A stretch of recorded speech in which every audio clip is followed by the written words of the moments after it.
Professor Korach, there will be crucial elections, like you said at your lecture, on May 6th. And the two main opponents seem to have talked pretty much about the European integration. Do you interpret this as something, as if Serbia is now ready to embrace European integration and to make certain concessions? As I said, I'm not so sure there is a full consensus in Serbia in EU accession. There is certainly a very large number of people that want EU accession, but there is also a sizable amount of people that are not sure or they're opposed to it. In that respect, it's not the same situation as other West Balkan countries. I tried this lecture to give reasons for that, the war, assassination of Đinđić reformer, and so on. But the truth is that on these elections, to the certain extent, Serbia will be faced with this dilemma. It's not a clear-cut dilemma. Mr. Tadić and its Democratic Party, he was until a few weeks ago president of Serbia, he resigned. Yeah. He wants to pull his list. He's a pro-European, but very cautious pro-European. But Mr. Nikolić, who has the biggest support, 32, 33%, his coalition, is a very uncertain reformer. He said, I'm for European Union, but he was a deputy president of the party that was anti-European and pro-war party until 6 years ago. So this is a question. You have one pro-reformer, slow reformer, so to say, and you have another one that claims he's a reformer, but we're not sure he's never been in power. So in Serbia now, on these elections, a little bit, Serbia will have to decide whether it really goes further in EU accession or it actually stops. In your lecture, you compared Mr. Nikolić as a cannibal who turned to vegetarian, but do you think that he might be realizing that there is no other way, that EU integration is the only way for Serbia? That's an excellent question, and I must say, what you're asking me, I ask myself everything. Of course, I know him from Parliament. He's been a member of Parliament for 20 years. I would hope that he realizes that there is no alternative politics in Serbia, that the wife of Milosevic, Mrs. Marković, she had some phantom party which was called Yugoslav Unified Left. She always spoke about sun rising in the east, about Serbia having alliance with China and Russia. I wouldn't mind this, it would be nice to have alliance, but I'm not so sure China and Russia really wants alliance with Serbia. They are far away, especially China. So to be more precise, I'm not sure that Mr. Nikolić understands this to the full extent. If he understands, whether his voters understand this, it will very much depend on him. If he is in a position to create a government, it will be a question, what does he do when he has a government? So the question is, it's like a question, we have now a man that never walked along a certain path. He's never been in power. He's 20 years in parliament. He's been once in the government of Milosevic, but only a minister, very briefly. How he will go? Where will he? If we agree he goes towards Europe, it won't be very fast. Is he really capable? Or his electorate will say, well, waiting what? So I would hope so, but still I would think of Mr. Tadić as certainly a more positive reformer than Mr. Nikolić. Do you see any particular risks with these elections? Oh yes, I see a risk that this coalition, when it gets elected, of Mr. Nikolić, he has to join other parties. He cannot make himself a government. One of them is completely anti-European. Of Mr. Koštunica, the former president of Yugoslavia, he is now, he will get 6-7%, I don't know, votes on elections. He will be in parliament. Mr. Koštunica is openly saying, we don't need the EU, it's wrong to go into EU, EU is taking Kosovo from us. It's a Kosovo question. And since most of European countries recognizing that, not all of them, recognize independence of Kosovo. Going there means you renounce Kosovo, you give up Kosovo, you give up part of your country. This is what he's saying. So coalition around Mr. Nikolić with at least one party will be completely anti-European. How do you progress with a government where one party is completely? It's like you have a, sorry to say, comparison with Bulgaria, you have a government where Ataka is a part of government.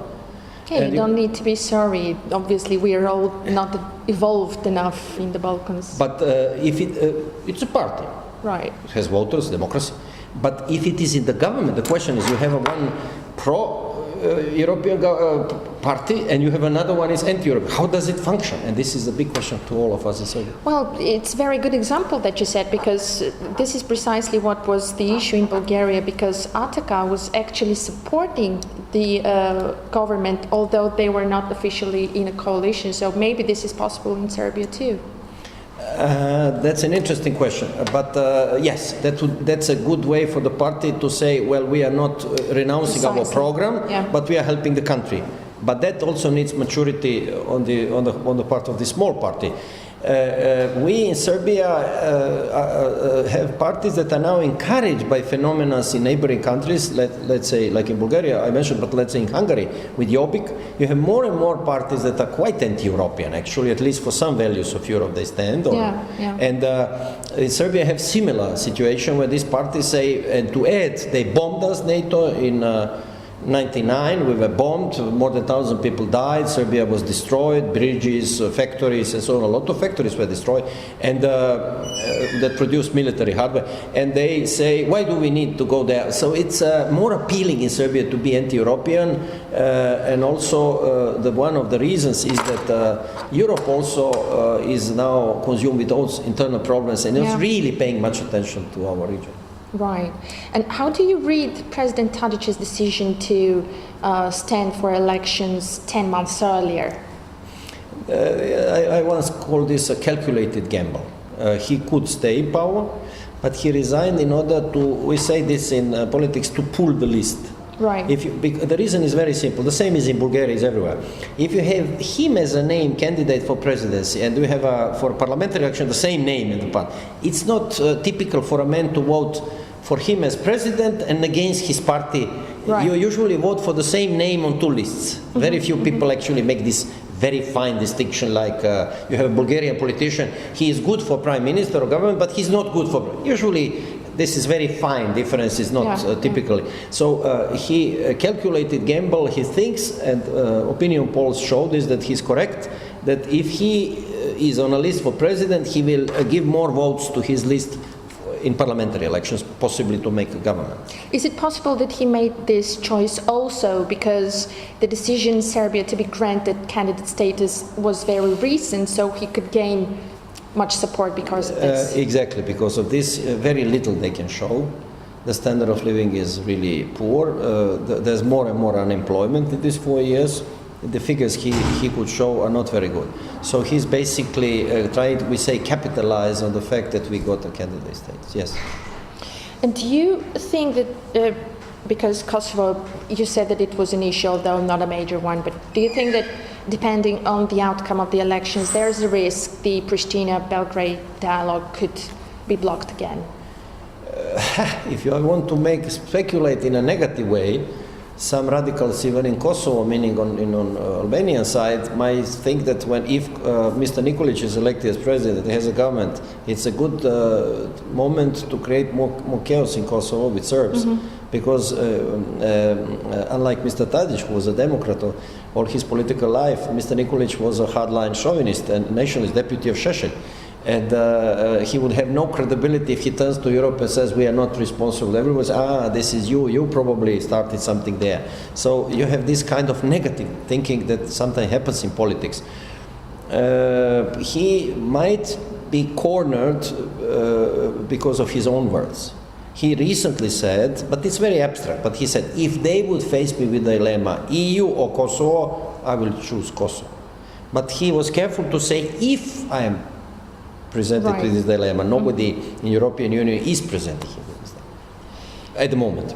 Okay, so you talk that Serbia is at the crossroads again, and unlike France, who are choosing a president among their personalities and different policies, but for Serbia it's again choosing a path.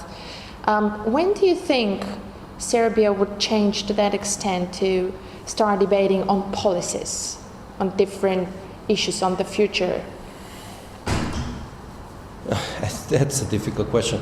I think more time has to pass, new generations to come. Unfortunately, this is really different in Serbia than in Bulgaria. I have students, I am finishing my academic career, but I always taught at the faculty and I lived on that. I'm a professor. This generation was raised during the war, and whatever they saw on TV was destruction, crimes.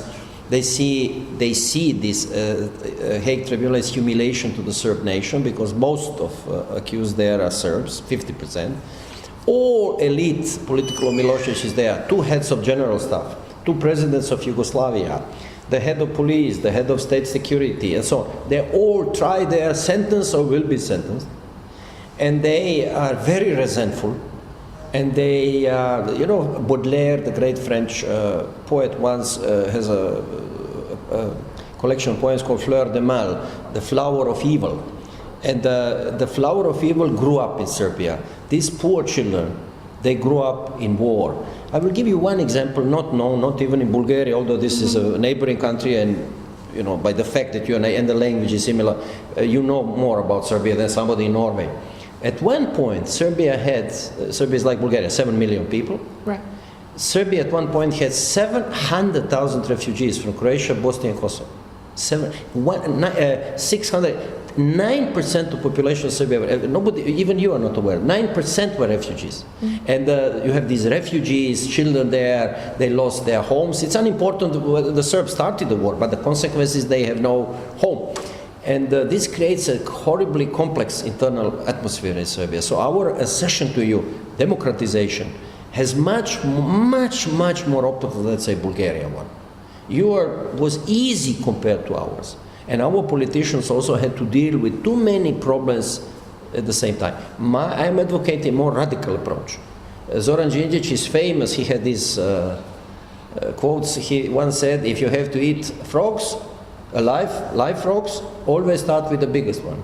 Meaning, if you have to solve political problems, don't start with the smallest one. Always start with the biggest one, because sooner you realize this is better for all of us. Our biggest problem is at the moment Kosovo, and Serbian politicians are exactly pushing it aside. So this issue must be solved and then move forward. This issue has to be more realistically seen today. Mm. And all Serbian politicians will say you, all of them except my group, if you ask them, would you talk to Kosovo politicians, they all say no. Mr. Jovanovic and me, we've been to Pristina 5 years ago. Mm. We were in Hotel Grande and we talked to their leaders. How can you resolve anything? If Bulgaria and Serbia have a problem, of course politicians have to talk. Who else is going to? It won't be resolved by itself. So, for example, there is a complete ban of talking to politicians in Pristina. Why? There is a lack of understanding what is happening in Kosovo and Pristina. Why don't we on TV, in media, you are from media, you present more what's happening there. They have their own problems, economic, other crime, corruption, like everybody in the book. So Kosovo is like a distant land. It's like somewhere in Siberia, and it creates all problems. But Kosovo is, next to your door. It's next to your door. Serbia will still have to overcome this tendency not to resolve Kosovo problem. Kosovo problem is a problem, and it's a very big problem. You can have frozen problems, like Cyprus. But unlike Cyprus that enter EU with a frozen territorial problem, Serbia is not going to be allowed this. No, and that's a big difference. So at the end of the day, Serbia, if does not resolve Kosovo problem, will not enter EU. I think, I'm not sure, but I think so. But right now, Serbia has slowly, through stages, to adapt its people to new reality, that you lost a part of your territory. But it's not easy. When this conference finished, Young, I presume he's here in the ministry, approached me, asked me about what you term, I know, Zapadni provinci. Do you know the year when Bulgaria lost their territory? It was after the First World War. But it's still in Bulgaria. Some people think that... this is an issue being raised in the European Parliament too, No. What I'm trying to say, when you think that some territories were your compatriots, sure.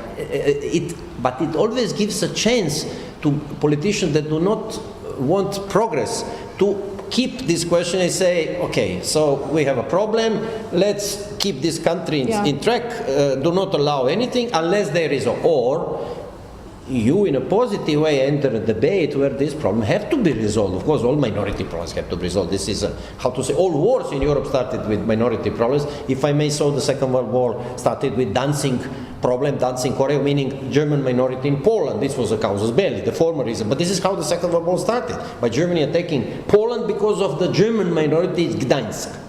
So minority problems are extremely important in And it was Europe. particularly emphasized by the European Union. It is, but of course Serbs are angry. They say the solution. This is not my position. If you want to know, so Yeah, to but say, we need to be realistic about the attitudes. but what is realism? Yeah, sure. What It's is a real- philosophical question Exactly. to start with. No, I think Serbia lost Kosovo for another reason. Overall majority of people in Kosovo, 90%, do not want to live in Serbia. Yeah, So I this don't is a see very, this. I don't see Kosovo as a territory. That's the biggest difference between nationalist and a person like me, politician. I'm not obsessed with territories. I'm obsessed with people. Let's say somebody gives Serbia Kosovo back. Let's say we cancel recognition with it? and we say, okay, you have it back. So what do you do with 1,800,000 when nobody wants to live with you in your country? What do you do? I sit with them and I say, thank you, you're a nice man, but I don't want to. I want to participate in elections, I don't want to get elected. Or, as we told Serbian nationalists, if Kosovo goes back, then Minister of Foreign Affairs of Serbia must be an Albanian, the Vice President must be an Albanian, many ministers of government must be Albanian. Do you want this? And then they are silent. You want this? Good. We'll talk to Pristina and say, come back, we'll give you everything in Serbia. But you want to exclude them from your political and social life, and you want them as part of your territory. But it's not territory, it's Albanians themselves. On the other hand, Serbs live there, up to 200,000 Serbs, 180,000 Serbs, 130,000 Serbs, it's unclear completely, because they moved. Yeah. And Serbia has a legitimate reason and moral obligation to be interested in their fate, but not by saying Kosovo independence is completely fictional. Right now, some European countries do not recognize independence of Kosovo: Slovakia, Romania, Greece, Cyprus, 4 of them, In Spain. and Spain. And these countries are saying it has to be resolved in a different way, and there is a problem in the European Union with that. Of course, all these countries have all kinds of problems with minorities. But nevertheless, Serbia has to be realistic because, and this is maybe interesting to you, we are losing so much energy for resolving this. We lose energy, we should address economic problems of Serbia, first of all, social problems. All politicians are consumed with Kosovo problem, and you lose precious energy. The whole day in parliament there are debates about Kosovo, instead of debates how to invest, how to attract investment, how to improve life, how Roma position, which is also a huge problem. These things are all gone from the central stage. Thank you very much for Thank this you. interview.